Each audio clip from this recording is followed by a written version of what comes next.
Hello, everyone. I'm trying to get back into the swing of recording and doing some philosophy of religion, and a few videos came out recently that made me come to a realization of a particularly bad debate tactic that is employed by religious apologists that I kind of want to document and expose. So I've come to the realization that debates between theists and atheists are really for far more about the show than it is actually trying to get at the heart of an actual philosophical disagreement. Um, and so when you look at debates done by professional religious apologists, especially conservative Christian religious apologists, you will notice certain kind of tactics that I think are underhanded. And so what I'm talking about here is that you will see them refuse to want to go on the defensive, right? So they don't want to talk about or answer the problem of evil. They want to deflect. They want to keep the atheist on the back foot. And what they end up doing is what other online creators in the philosophy of religion space, theist and agnostic alike, have called F tier apologetics, right? And so rather than continue talking about this, what I'd like to do is show you an example from Majesty of Reason with Amos Wallen. So let's take a listen. Amos, evil proves God's existence. Have you not listened to Frank Turek? Frank Turek has already settled this debate. Fair Evil enough, then. proves God's existence. Because, of course, if God doesn't exist, then there's no objective standard for right and wrong. And in that case, or good or bad, and in that case, nothing is evil. So then you can't even run the problem of evil. So the mic has been dropped. You're an excellent philosopher, so if you think that Frank Turek has solved it, then I guess I believe you. It doesn't seem to me like this is a good objection at all. I mean, so first, it just doesn't address the problem of evil of the first order, right? So the atheist is saying, or even the theist who's just running the problem of evil, they're saying that suffering or other evils in addition to suffering or whatever is less expected on theism than on atheism. And you can run it just with a descriptive fact that there is suffering in the world. So you don't need to say, and also the suffering is evil. And then all you need to say is, conditional on theism, this suffering that we observe is really unlikely. So first of all, to run the problem, you don't even need to build normative premises into the observation, right? So you don't need to say that what we're observing is objectively bad. You just need to say that there's suffering. Second, you can run it as an internal critique. So even if you're cashing it out in terms of there's evil in the world and it's bad, you just have to say conditional on theism, there's evil in the world, right, and it's bad. And then, conditional on theism, it's unlikely that there would be. And so you get evidence against theism. Right. It's like you theists are committed to it being bad. And you're also committed to this really good being who presumably doesn't like bad things. Mm-hmm. And so you guys kind of face this internal tension in your worldview. And again, like when we're running these arguments, at least in Bayesian form, like we need to ask, like, conditional on theism, how likely is the relevant data? And so then conditional on theism, yeah, that is bad.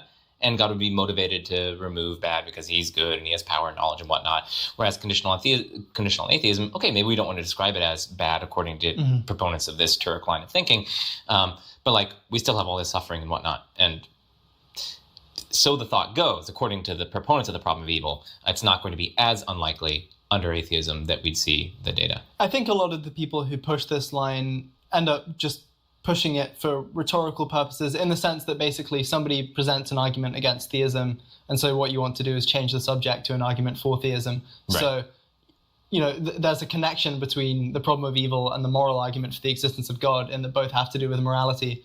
And so it looks to me just like a change of topic. So, over the course of a debate, I'm going to just change the subject from the problem of evil to the moral argument. And it might be that the moral argument, for all we said so far, is a really powerful argument and that it outweighs the evidential force of the problem of evil. But it doesn't address the evidential force of the problem of evil. Right, and that does pinpoint maybe a third response to this, which is like proponents of this maneuver are going to have to deal with, at least, the various non-theistic accounts of objective morality that are extant in the literature. There are a number of those.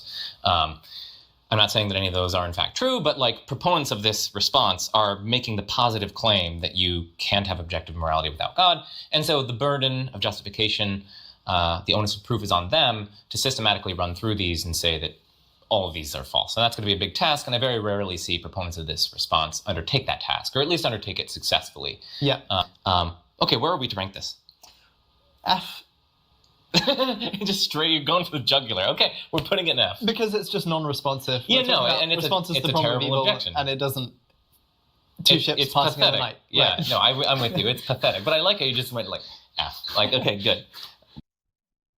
All right, so appreciate Majesty of Reason's channel and Amos Woolen specifically. So the key of what I want to kind of bring up here, right? So this is obviously brought up in the context of Frank Turek, right? Everybody's favorite horrible Christian apologist. Definitely F tier in terms of the rankings if we were to make one.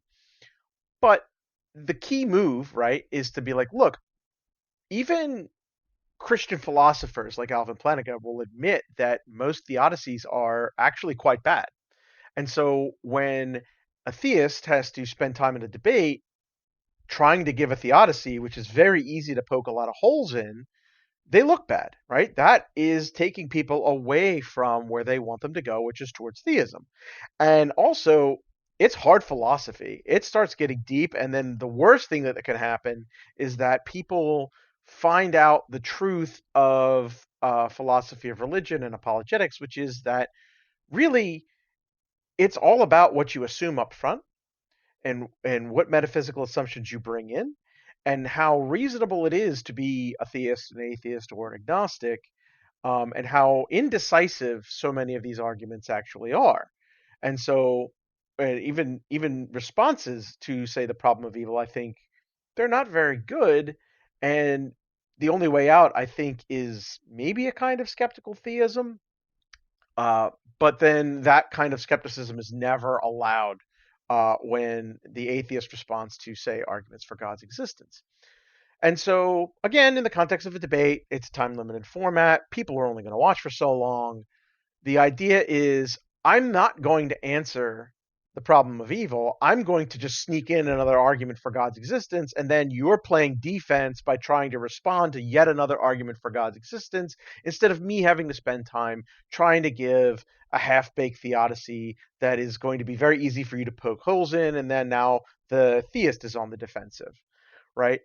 So where am I going with this? Well, as we have it, everyone's favorite prominent Christian apologist, William Lane Craig, recently had a discussion with Alex O'Connor about God and suffering.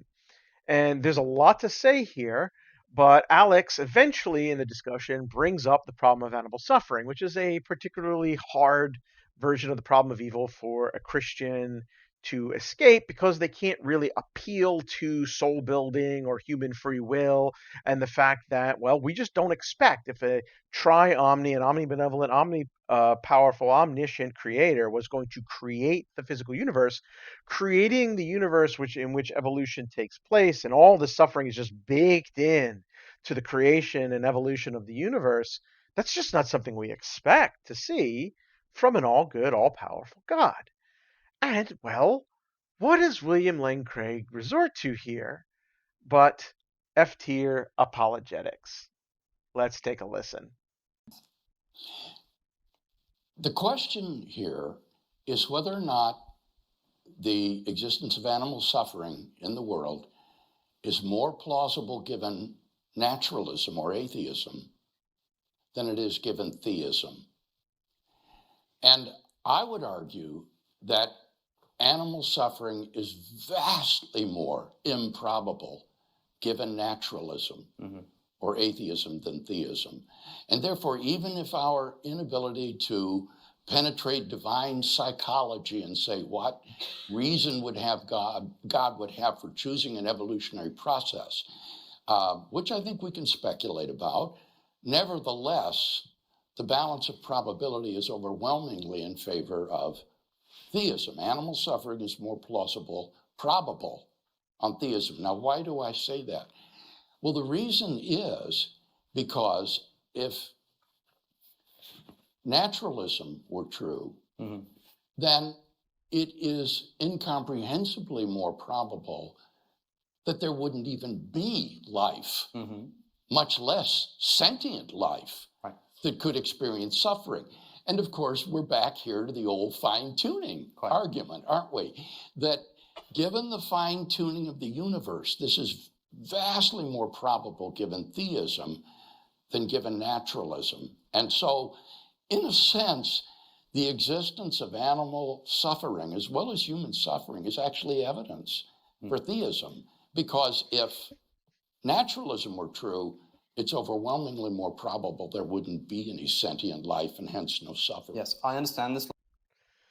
Okay, so the key here is so William Lane Craig, he's definitely above Frank Turek in the ranking of apologists, but notice he's engaging in the same exact kind of, I would call it frankly almost dishonest move, insofar as that you're like, well, actually this is an argument for theism because I have the fine-tuning argument, which obviously what the goal here is to get the atheist trying to defend against the fine-tuning argument, when in reality Craig should be responding to the problem of evil.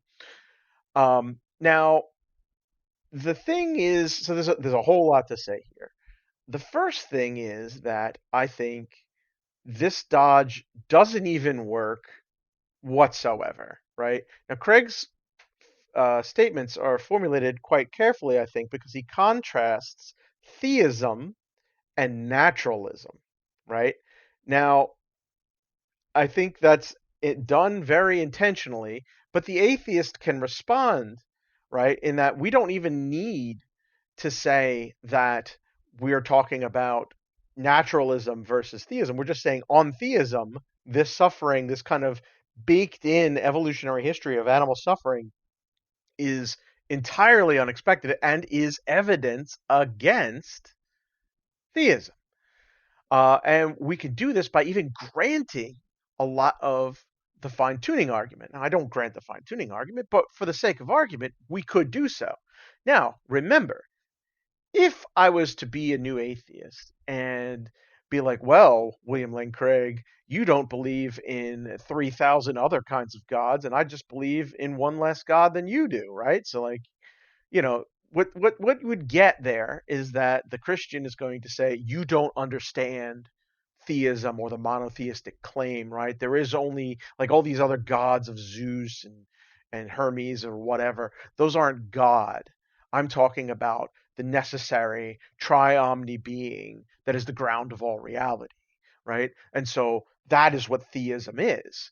And so if that's true, and we take them at their word when they try to give that response, then atheism is merely the denial that a tri-omni good being exists.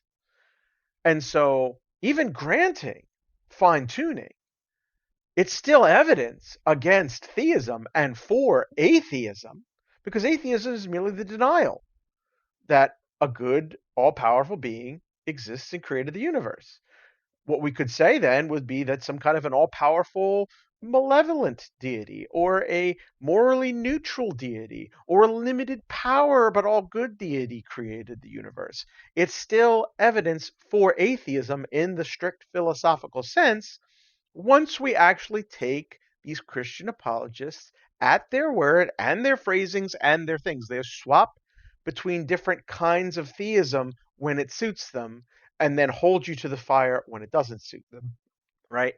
So the next thing I want to do here, we're going to pause, actually.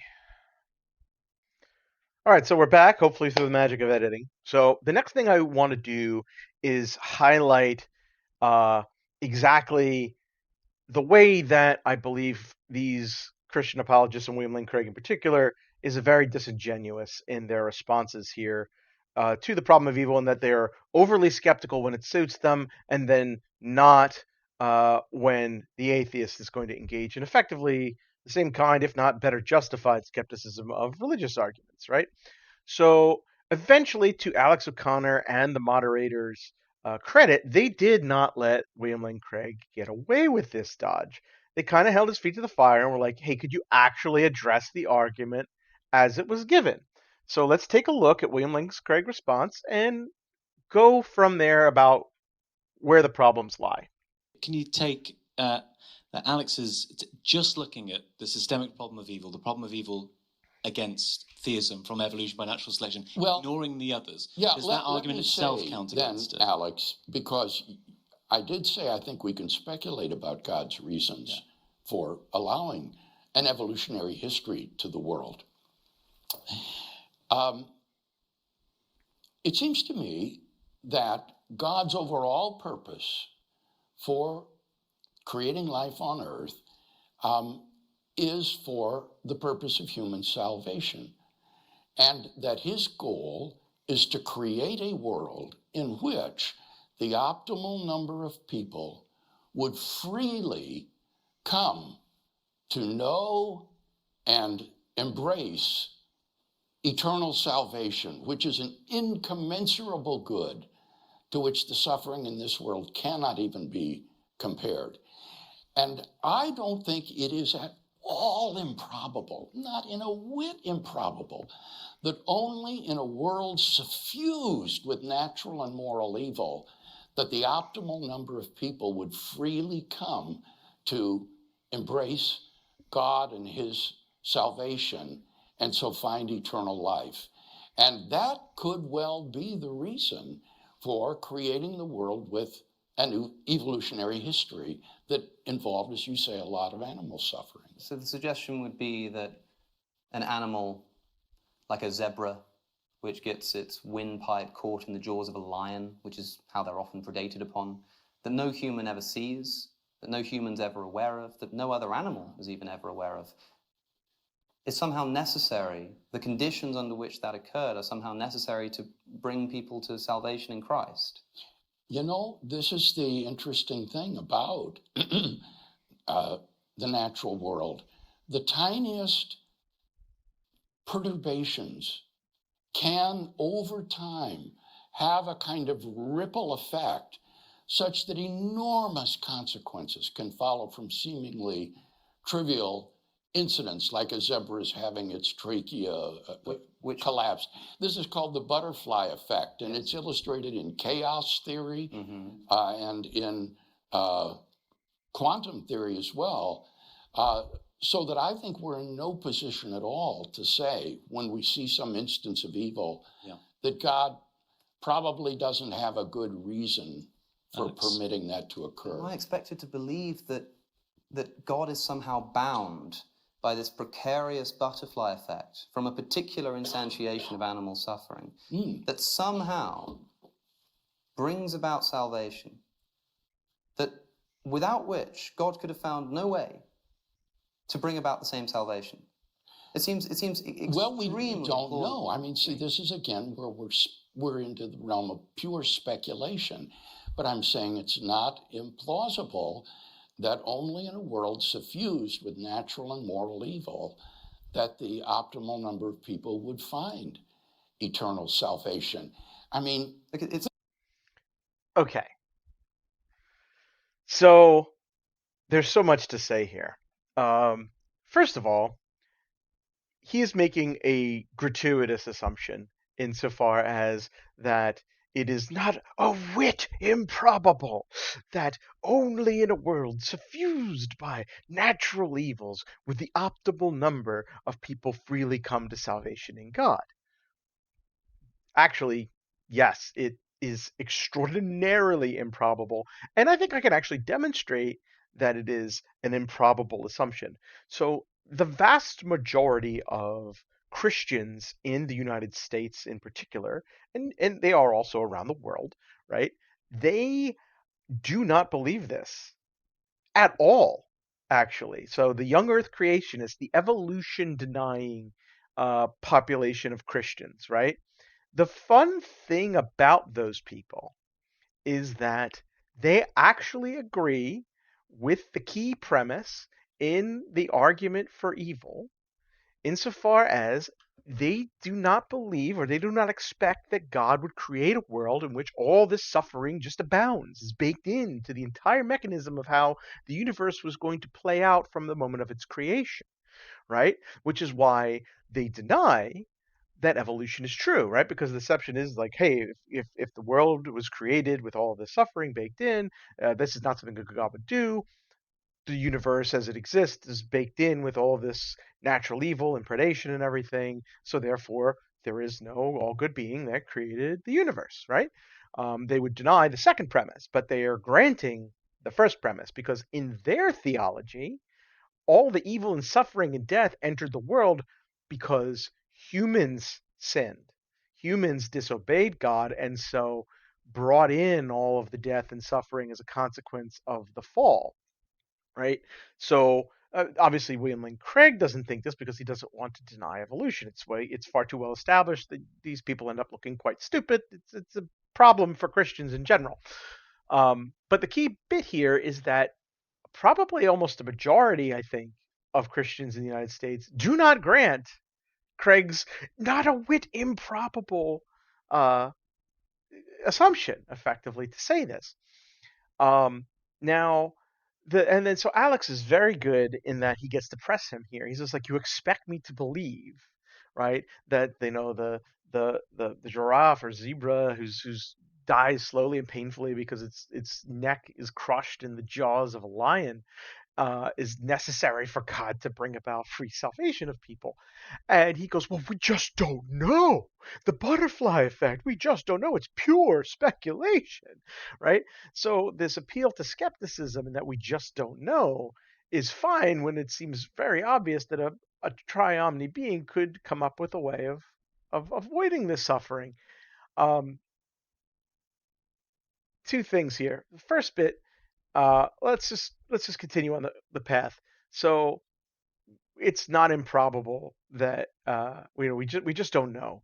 It's not improbable that God would have to do this. Well, first of all, this response fails because there is no logical contradiction in God creating a world where n number of beings freely choose to come and love God, where n is also the total number of non-divine beings created in that world, right? So there would be no suffering or pain or death, and it would just be heaven world all the time from the get-go of creation. There is nothing logically impossible about that world where n is any natural number, right? So this could just be a thing that God could do. God could create people that by their nature always freely choose to do the good or always freely choose God over rejecting God.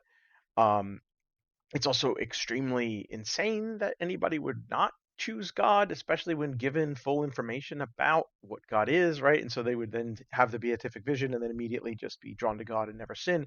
Basically, whatever he thinks heaven is like, you could have just been created in the heaven world. So like that's just a logical possibility. And so what Craig will have to do is say that it's metaphysically impossible, but the only way you could say it's metaphysically impossible is to assume that it is metaphysically impossible for people to freely choose God in this sense. So it's literally just an assumption he makes to defend against the problem of evil. That's why I think this response fails. But notice his entire, we just don't know, right? Oh, we just don't know. The butterfly effect. Could be. It's just speculation that God's, it seems obvious God could avoid this, but we're not in a position to say. Except he tried to do a dodge based on the fine-tuning argument. And the fine-tuning argument is based on the values of certain constants that we have in the current known laws of nature, right? So the cosmological constant, if we vary it by a significant degree, then nothing forms effectively. Or you tweak these other parameters in the laws of nature as we have it, and our universe basically wouldn't form the way it is. We wouldn't exist. Well, the problem here is that we know that our physical theory on the laws of nature are incomplete, right? We don't have a way to unify quantum gravity and general relativity, right? So there's just completely unknown as to why these constants have the features that they do, the values that they do. Furthermore, this argument is it's not exactly young, so to speak. There were a bunch of constants that were pointed to by William Lane Craig's predecessors, that like, oh, if this was different in any other way, we wouldn't exist. And then we learned some more, and then those values ended up being determined by other relations or deeper laws of physics that we found. So actually, they had to be that way, right? And so if we were to look at William Lane Craig's classic formulation of the fine-tuning argument is that the universe is the constants are finely tuned. It's either by chance, necessity, or design. And then he says necessity seems unlikely, and chance is extremely unlikely, which is another problem we'll get to. And then so therefore it must be by design. Well, first of all, we have no idea whether or not it's necessary that the constants have the values that they do. We don't know the full dynamical laws. So it could actually very well be the case that all of these constants values are fixed, so to speak, because of other dynamical relations that we have not yet discovered, right? So that is still very much on the table. And so we could just say that and end it there. But then there's we also just don't know. Well, actually, when he says it's by chance, this is where he goes, it's so improbable that the universe would be the way it is, that the values would have the constants would have the values they do. Well, actually, you don't get to make a probability calculation because in order to calculate any of these probability numbers, right, they like to go to, n to the bajillionth Google, right, of what this value is that you need to know the probability distribution space in order to do this. This is the normalization objection, right? And so, like, he's basically just considering what value a constant would be in the set of all natural numbers, right, which is infinite, or they just bounded at some ridiculously large range, right? And then it's an assumption that they make. But we don't actually know what those are, what the range would be. Like if you have an infinite range of what it could be, then the probability is undefined. You don't get to make a probability calculus, right? So like I know on a D6, if it's a different number on each face, the probability of rolling any given number 1 to 6 would be only 16%, right? Because I have a defined probability space. But if the value of a constant could be any natural number, right? How do you calculate the probability that it has the value that it does, right? It's basically you've applied probability in ways that we just don't know. And so when you like to point this out, especially like the necessity response, right? The fine tuning people just can't let the argument go, and so they go, well, the laws themselves are then finely tuned, right? Because to produce this outcome, right? And in this kind of a case, it kind of reveals that I think the fine tuning argument is nothing more than the contingency argument, dressed in a lab coat, so to speak, right? They just demand that it cries out for an explanation because you're pointing to something that is seemingly contingent, right? It's just, why does the cosmological constant have whatever the decimal value that it has, right? Rather than some other value. And it's really just, hey, look, it could just be it's a brute fact. This is the way it is. We don't know if universes are actually generated, right? And this is where you would get into like the multiverse response, which I'm not necessarily a big fan of, but like at least the multiverse is postulated for other reasons in quantum mechanics. And if there was a universe generating style thing, right, then that would sort of explain the fine tuning problem. But I just don't think it's very much of a problem as it is, let alone that you could even apply probability to this. But notice, again, how when it comes to, hey, it seems really easy for God to have avoided all of this pointless suffering of like a zebra dying, right, in a forest that nobody ever sees, nobody ever hears of, or whatever, and still have all these people come to know God. But he's just like, well, we can't possibly know that, right? We just don't know. But when you would apply the same sort of skepticism to the fine-tuning argument, there's no way he's going to allow this. And so I think that just kind of highlights the duplicity, so to speak, of how these apologists operate. And there's one more thing I think to point out here, and Alex O'Connor has a great video about this. I'll link in the description about William Lane Craig's frankly disgusting behavior after the debate, right? So when it wasn't actually even supposed to be a debate. So at the beginning of this, it was mentioned, and William Lane Craig said, this is not a debate, this is a conversation, right?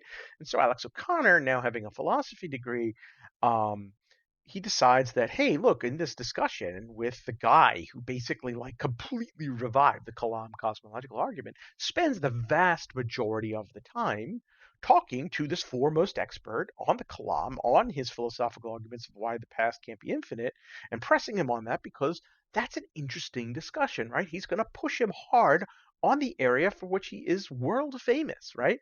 That was Alex's stated motivation of why he spent so much time on that.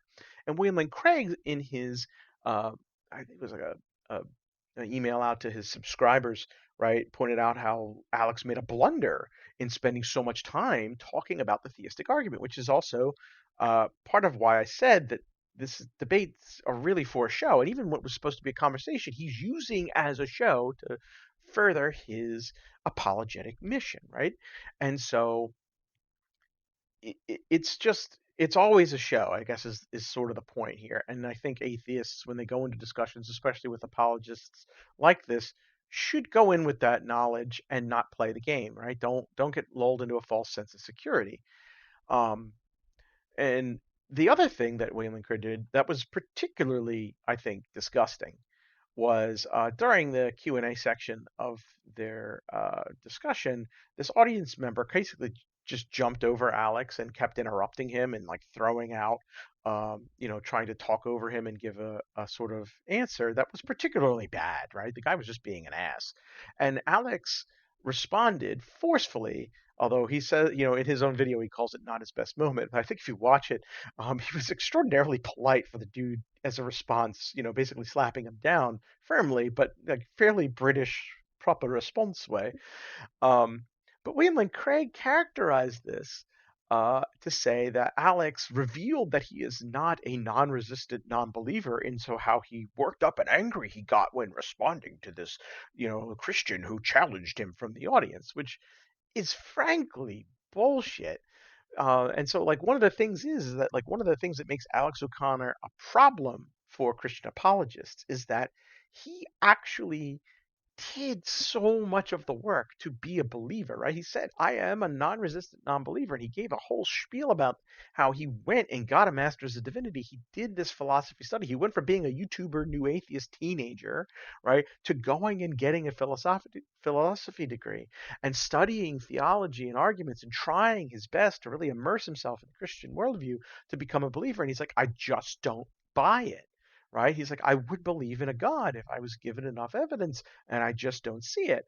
And that the existence of him and his reasonableness and the way he presents himself and the way he's documented this for over a decade plus that he's been in the public eye doing this is a problem. And so William Lane Craig uses this to disingenuously try to take away his very well-earned reputation as a non-resistant non-believer, because the existence of non-resistant non-believers is a significant problem for any kind of response, or at least the kind of response William Lane Craig likes to give to the divine hiddenness argument.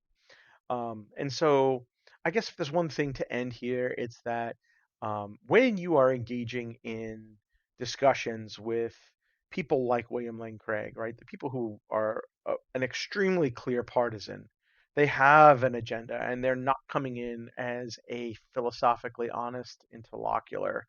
Not that I don't want to say he's completely dishonest, but I think he's got an agenda and he's going to use every little trick in the book to push it forward, right? Which is why he talks about O'Connor making a mistake by spending so much time on the theistic argument.